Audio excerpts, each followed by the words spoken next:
morning to all you lovely people out there. Today I'm doing another what I eat in a day video, and I hope you're not bored of these videos. Please let me know in the comments what type of videos you'd like to see going forward. I'd love to hear from you. And like I said, it's a what I eat in a day. I'm just about to eat breakfast, and I made these overnight oats yesterday with dates and tahini and some cardamom. And this video is actually sponsored by Coconut Bowls. I'm going to be serving all my meals in their lovely bowls made from coconut shells. I'm going to tell you a little bit more about that later. And before I tell you about what I'm going to top my oats with, I am going to do a little throwback to yesterday and show you how I made them.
So as you can see, this is really easy to make, and I'll make sure to write out all the recipes from this video in the description box or link them in case you want to make them for yourself.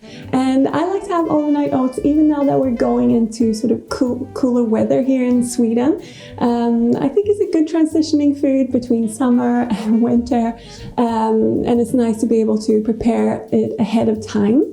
And it's definitely sweater weather here. That's so hard to say, sweater weather here in Sweden today. It's super gray, and we're in October. It's definitely getting colder and darker, so get ready for some moody shots. But I'm just gonna put together my breakfast now. I'm gonna top it with some figs, lovely autumn fruit, and some granola. So let's do that.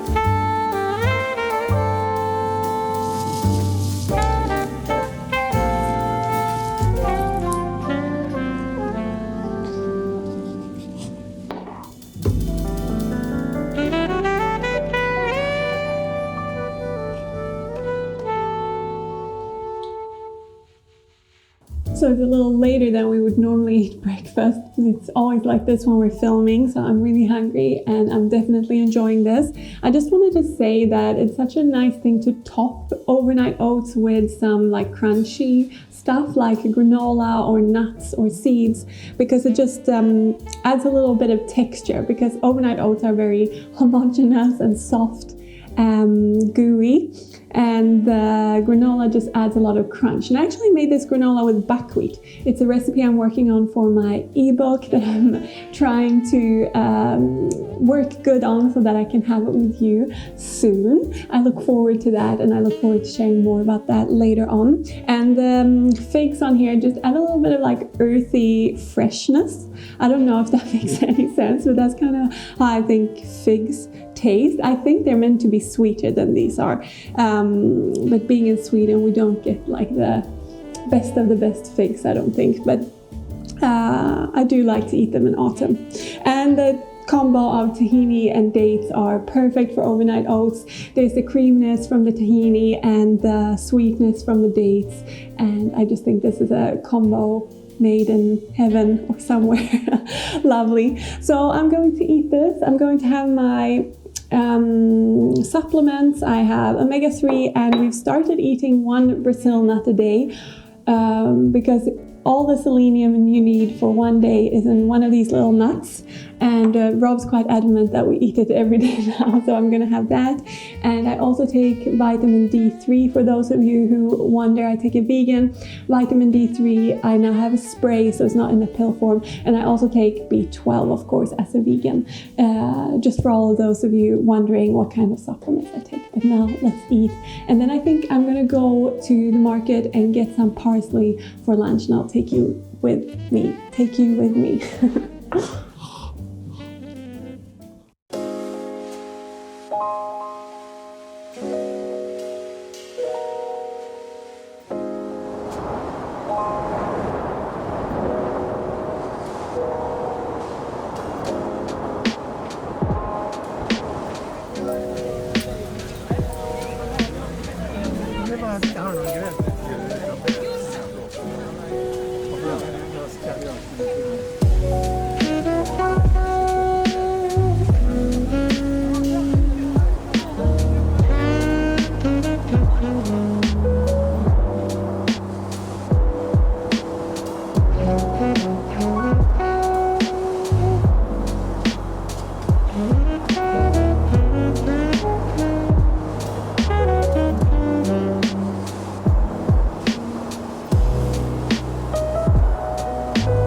We're back from the market, and I'm just gonna have a little bit of tea before I head to the kitchen and make lunch.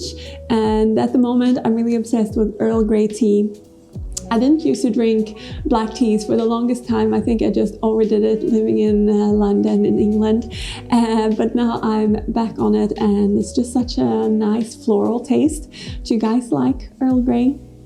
Let me know in the comments which is your favorite tea. But as I'm drinking my tea and sitting here for a little bit, I thought we could talk a little bit more about the beautiful bowls that I'm using for my meals today. And like I said, the sponsor of this video is called Coconut Bowls, and they make these lovely bowls out of discarded coconut shells.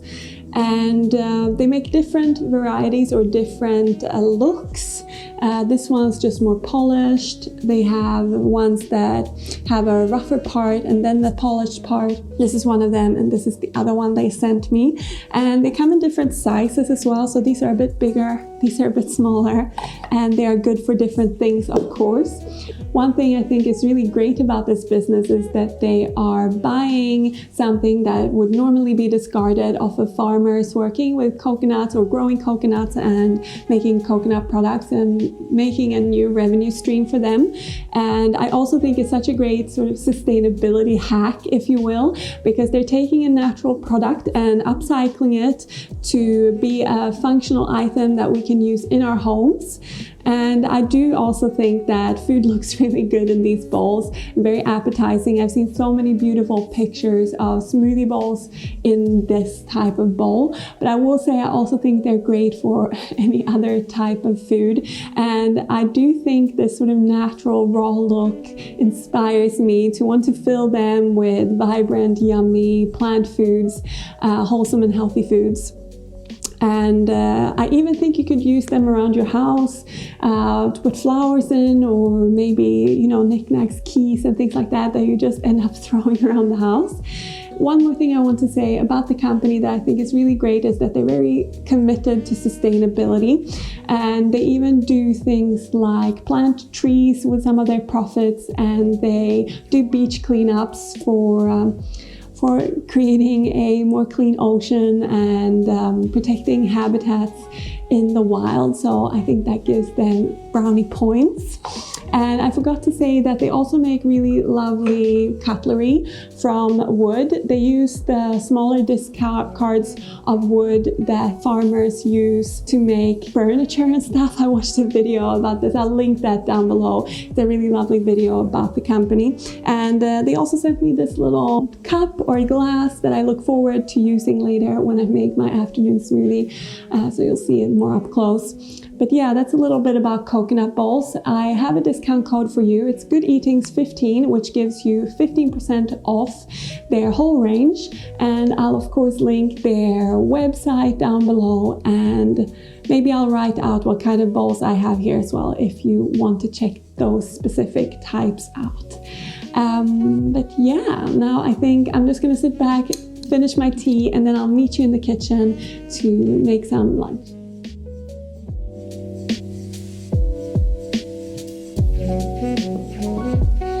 So for lunch, I thought I'd show you a really nice dish to make if you have some leftover grains. So I did some strategic meal planning for dinner yesterday, so I'd have leftover grains, and this is brown rice cooked with a little bit of black rice, which gives it a little bit of like a purple tint. I also cooked some red quinoa in there just to give it some more diversity.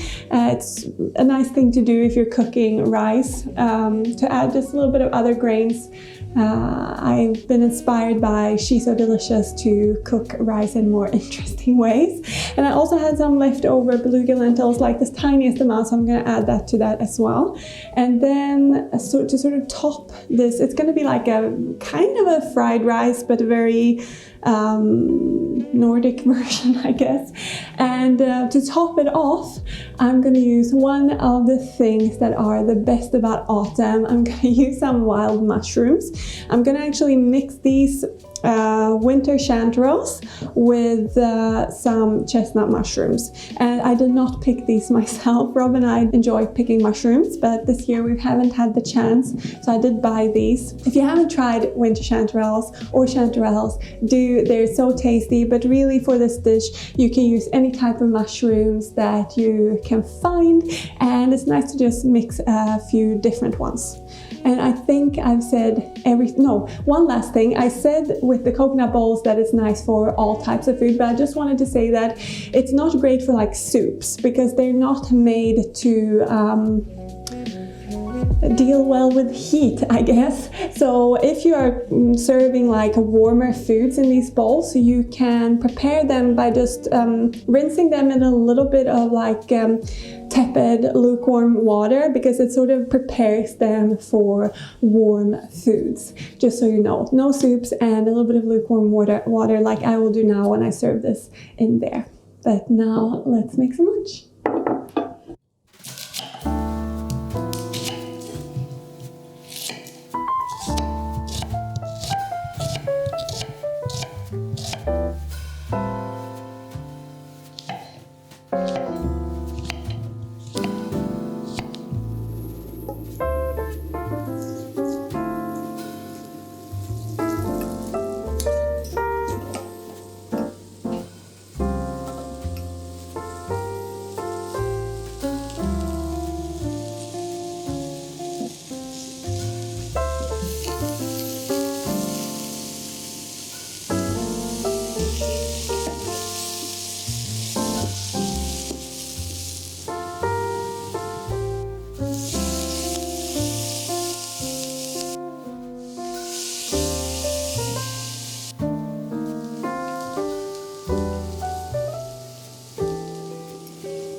It's dinner time now and I've got all my bits out again, but before I start with this, I just wanted to say that of course I forgot to sprinkle over the parsley on the lunch after we'd walked all the way down to the market just to get that.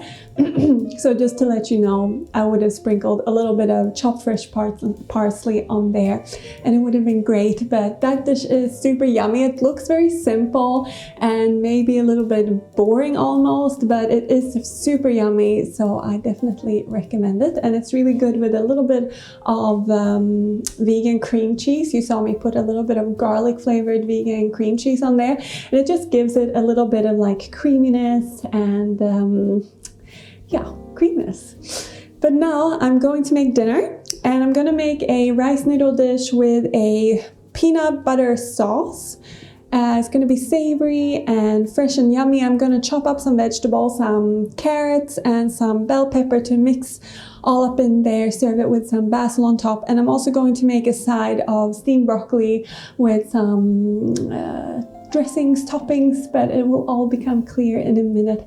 Let's make some rice noodle stick dinner.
So my giant tray and I are gonna head to the living room and I'm gonna enjoy this dinner. It's now pitch black out.